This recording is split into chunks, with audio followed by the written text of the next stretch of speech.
Recorded Books and RB Digital present An Extraordinary Union by Alyssa Cole, narrated by Chilton. Prologue. April 1861, Baltimore, Maryland. It will be an easy assignment, a simple passing on of information, one that even a girl such as yourself should be able to handle.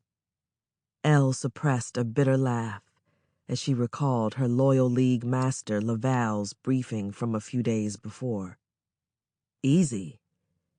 Either her superior had dreadfully underestimated the Southern male's love of an opportunity to do violence, or he'd purposely set her in the middle of danger.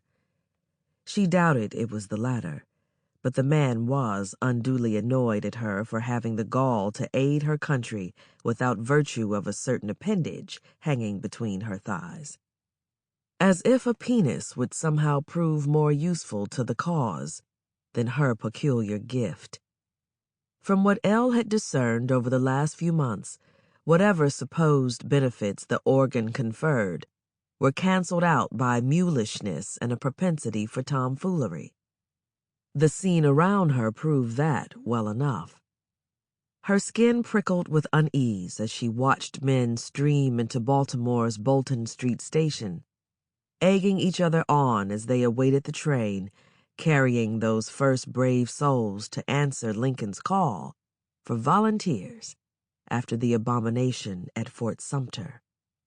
Hats were pulled low and the rumble of deep voices plotting mischief filled the air.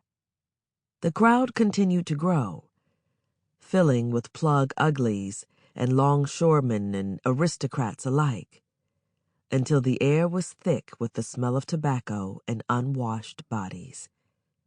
The possibility of an easy assignment had been trodden under the boots of these scoundrels, with hate in their hearts and excitement in their eyes.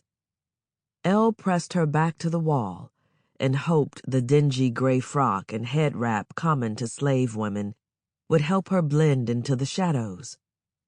"Gonna give these Yankee bastards a taste of my prick," a homely man a few feet away from her said, tossing a small, sharp knife from hand to hand.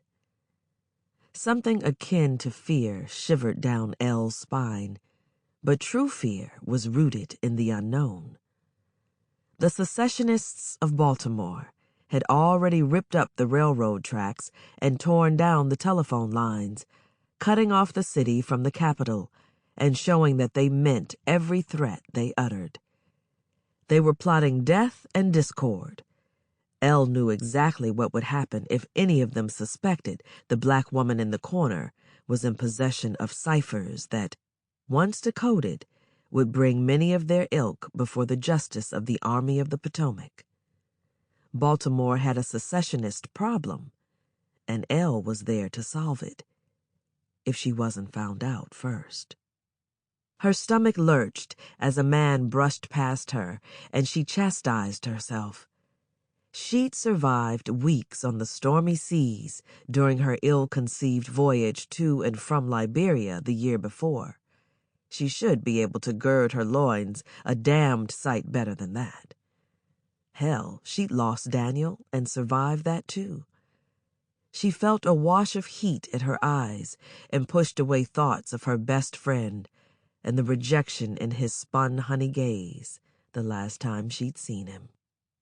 That was the past.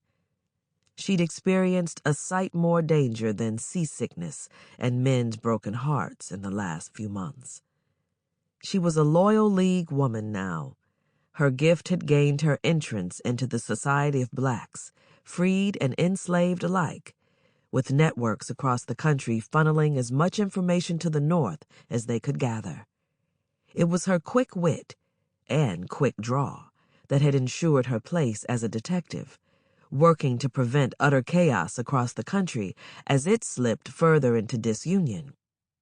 The nation was now embroiled in a war that would either see her people freed or forsaken. Whether Laval had downplayed the Baltimore situation was unimportant. This was her first solo assignment, Sample complete. Ready to continue?